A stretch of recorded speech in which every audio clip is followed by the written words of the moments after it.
Doctor साहब, एक अगर हम सियासत पे आ जाएं तो अपोजिशन का एक बयानिया या एक नैरेटिव ये भी है कि नवाज़ शरीफ साहब के साथ आपकी हुकूमत ने एक पॉलिटिकल डील की या करने की कोशिश की, जिसमें आप लोगों की हुकूमत की ख्वाहिश ये थी कि अगर नवाज़ शरीफ साहब को पाकिस्तान से निकल के बीमारी के बहाने लंदन में मुकीम हो जाएं तो आपके ऊपर से प्रेशर ख़त्म हो जाएगा और आप आसानी से हुकूमत कर सकेंगे।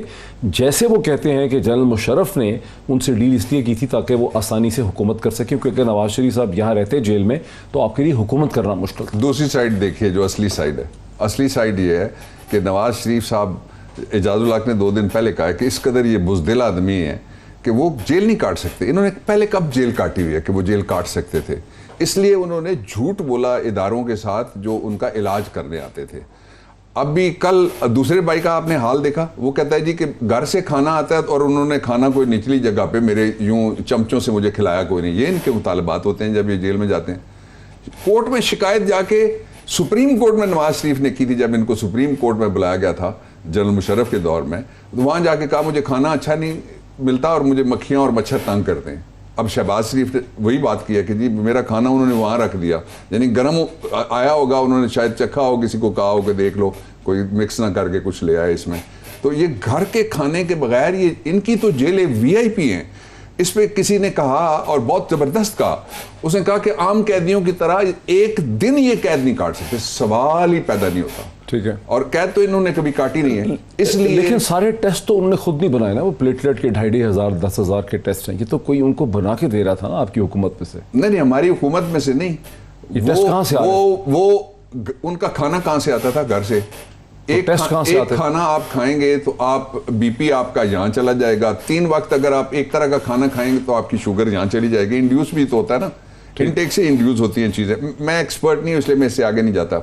असल बात ये थी कि एक अदालत ने हुक्म दिया और अदालत ने हुक्म दिया कि इनको बाहर जाने की इजाज़त दी जाए। कैबिनेट ने फैसला किया?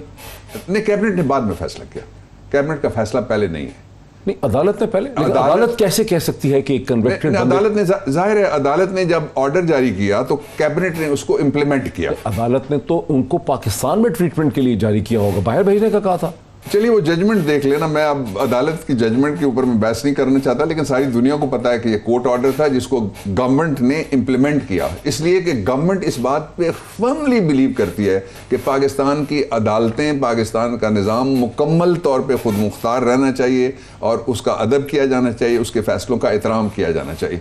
हाँ, हमने उसके अंदर हमने अपनी तरफ से, हमारी ओपिनियन ये थी कि इनसे जिस अमाउंट की इनके खिलाफ चोरी का इल्ज़ाम है और जो कन्विक्शन है वो अमाउंट इनसे, क्योंकि जो इस तरह के केसेस होते हैं उसमें पाकिस्तान के प्रेसिडेंट्स की अक्सरियत ये कहती है कि उतनी अमाउंट का इनसे आप बेल बॉन्ड लें। ठीक है, अगर वो बेल बॉन्ड हो तो फिर हम उसको बेल बॉन्ड भी नहीं आप ले सके।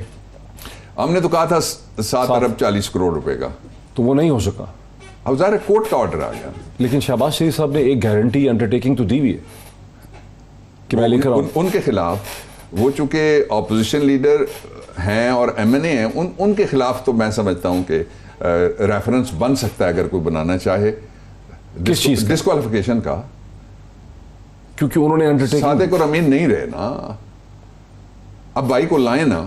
नहीं, लेकिन इस हद तक ही होगा ये हुकूमत उनके खिलाफ कार्रवाई कर सकती है, अदालत कार्रवाई कर सकती है। अदालत तो कार्रवाई करेगी, अदालत की मर्जी है, अदालत कार्रवाई कर सकती है। अगर चाहे अदालत तो कहे कि जो देहाती जुबान में कहते हैं जामिन या दे या दिला, जामिन या पेश कर और या बुला, तो दोनों ने लिखी।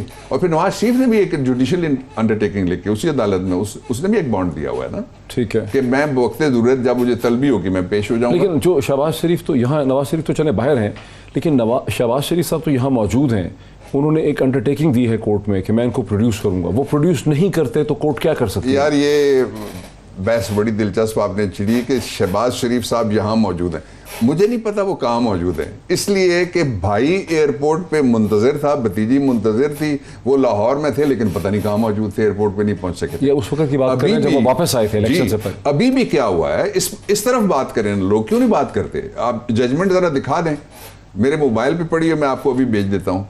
जो फाजिल जज साहिबान हैं 2, उन्होंने लिखा है कि जब हम जजमेंट अनाउंस कर रहे थे तो इनके वकला इंस्ट्रक्शन लेके अंदर आए और उन्होंने इजाज़त चाही कि पिटिशनर अपनी ज़मानत की दरख्वास्त खुद वापस लेना चाहता है।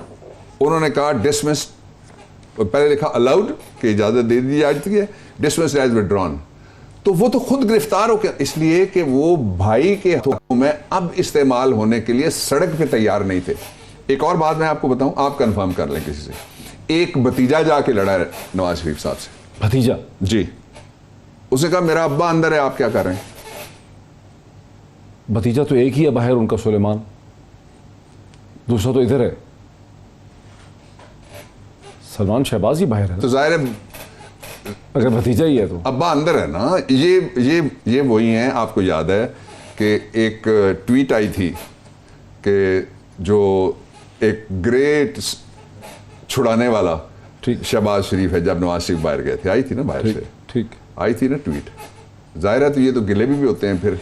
अच्छा, लेकिन अब जो नवाज शरीफ एक सवाल आप पूछ लें शहबाज शरीफ साहब से या उनका कोई घर वाला जवाब दे दे, उन्होंने दरखास्त जमानत विड्रॉ क्यों की?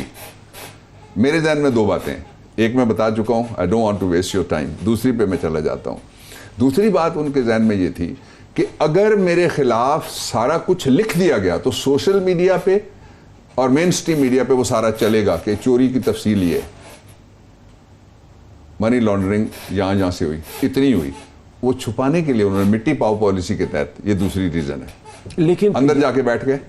सितंबर के पहले 10 दिन के अंदर जब इस्लामाबाद हाई कोर्ट में नवाज शरीफ साहब का केस लगा और फिर वहाँ उनको एब्सकॉन्डर की बात हुई, उसके बाद से ऐसा लगता है कि नवाज शरीफ साहब ने कुछ ऐसी हिकमत अमली इख्तियार की है कि तमाम तर जो मीडिया की तवज्जो है वो उन्होंने अपने करप्शन केसेस से, जो ट्रेडिशनल पाकिस्तानी पॉलिटिक्स है, डेमोक्रेसी, कभी नहीं कॉन्स्टिट्यूशन, हटेगी डॉक्टर साहब, हटा दिए। नहीं हटेगी ही नहीं ना, सवाल ही नहीं है उसका। सवाल ये क्यों कहते हैं आप? मैं इसलिए कहता हूं कि अगले हफ्ते या 10 दिन बाद फिर एक अदालत में सरकार बनाम नवाज शरीफ का हरकारा बाहर निकलेगा, वो पुकारा डालेगा। ये बहस किस तरह खत्म हो सकती है? केसेस चल रहे हैं, अंडर इन्वेस्टिगेशन जिनके हैं वो भी चलते हैं, अंडर ट्रायल जिनके हैं वो भी चलते हैं, अंडर अपील हैं वो भी चलते हैं। इसलिए ये जा ही नहीं सकती कहीं बहस जब तक नवाज शरीफ साहब अपने आप को सरेंडर नहीं करते। सरेंडर करने के बाद अगला फेज शुरू हो सकता है उनकी जो लड़ाई है आईनी। वो लग रहे हैं आपको कि सरेंडर करेंगे? उनके पास ऑप्शन ही कोई नहीं है। एज अ लॉयर आपको कैसा लगता है? एज अ कानून मुझे तो ये भी पता है कि अंदर बहुत सीरियस मूव है गवर्नमेंट के अंदर। मैं वो इससे आगे नहीं जाना चाहता। उनको लाया जाए? जी हाँ, लाया जाए, क्यों ना लाया जाए। कैसे लाएंगे आप? ऐसे लाएंगे, आपने कैबिनेट ऑर्डर कर दो चीजें रुकावट बनती हैं। एक तो अगर कोई असाइलम सीकर हो तो जब तक उसकी असाइलम की अपीलें और सारा कुछ नहीं होता उसको नहीं लाया जा सकता। तो फिर ये जो बदर रशीद की FIR है, इसकी बेसिस पे नवाज शरीफ साहब पॉलिटिकल असाइलम ले सकते हैं बरतानिया? अच्छा नहीं, जो दूसरा है इसका एक एंगल ये हो सकता है, हाँ, वो कहेगी कि मेरे खिलाफ तो सेडिशन का चार्ज है, उसमें सजाए मौत हो सकती है। ये हो सकता है। आर्टिकल 6 में बेनिफिशियरी साजिशी थ्योरी नंबर 1 जो थी, जो अभी हमने जिस पे बात की, वो साजिशी थ्योरी फिर कामयाब होती है ना यहाँ आके। उसका प्रूफ है ये कि वो कोई ऐसी चीज चाह रहे थे कि जहाँ जब उनको बुलाया जाने लगे तो वो कहेंगे कि ये देख लीजिए। इस तरह के गुल्लू पट लाहौर में उनके पास थोड़े, उन्होंने तो उसको भी डिसोन कर दिया था, इसको भी डिसोन कर रहे हैं जो नाम आप ले रहे हैं। तो नवाज शरीफ साहब बड़े ज़हीन है ना, आप लोगों के साथ खेल रहे हैं वो मसलसल। नहीं, आप देखें ना, जो विकेडनेस है उसको इंटेलेक्ट से मैं अलग रखता हूँ और जो क्राइम है उसको मैं मनूवरिंग से अलग रखता हूँ। पूरी कौम को रखना चाहिए। जो असल इशू है इसलिए उनकी वापसी के चांसेस हैं कि वो एक कॉन्विक्ट हैं हु हैज़ टू अंडरगो, जिनको सजा पूरी करनी है। मैं सही, वो अब 70 साल के, उनको क्या इंटरेस्ट है सजा पूरी करने में? उनका कौन सा आगे फ्यूचर है जाती तौर पे? वो तो सर मरियम की पॉलिटिक्स को हेल्प कर रहे हैं, वो क्यों आएंगे? आप यानी आप अगर कहें ना तो मैं सीरियसली ले लूंगा आपको। नहीं, मेरा मतलब मैं सोच रहा हूँ कि काफी हेल्प कर रहे हैं उसको पॉलिटिक्स में। पॉलिटिक्स देखें, इस मुल्क में अगर एंटायर पाकिस्तान पॉलिटिक्स चलती तो 2 लोग बड़े कामयाब होते, बहुत कामयाब होते। एक वो जिन्होंने NWFP में पाकिस्तान का रेफरेंडम लड़ा था, और दूसरे वो जिन्होंने सिंध असेंबली के फैसले के बाद भी एक देश का नारा मारा था, सिंधु देश। वो सारे कामयाब होते ना। पूछा ही नहीं कभी ने लोग इनसिग्निफिकेंट पार्टियों में शामिल हो गए, जिलों में चले गए, इतने मुख्तलिफ जगह पे जाके बैठे। पाकिस्तान में ये अल्लाह ताला की तरफ से करम है हम सब पे, और किसी की दुआ है इसको ये किसी ने बहुत अच्छा एक नाज शरीफ का शेर कहा, वो अमेरिका में होते हैं और हैं कश्मीरी, उन्होंने कहा कि यारब मेरे मदीना सानी की खैर हो। ये मदीना जो सानी है इसके ऊपर साए हैं रहमतों के और करम के, इसलिए जहाँ जो भी उठा, आपको याद नहीं है कि आप कहते हैं जी टीवी स्क्रीन 3 घंटे की तकरीरें तो 2 साल पहले हम सुनने पे मजबूर थे लंदन से, कहाँ है? मैं तो फिर रुक गई ना। मैं एक मतलब आप ये समझ रहे हैं कि जो मूवमेंट तुम्हारी, इकबाल ने कहा तुम्हारी तहजीब खुद आप अपने खंजर से खुदकुशी करेगी, जो शाखे नाजुक पे बनेगा आशियां ना पाए।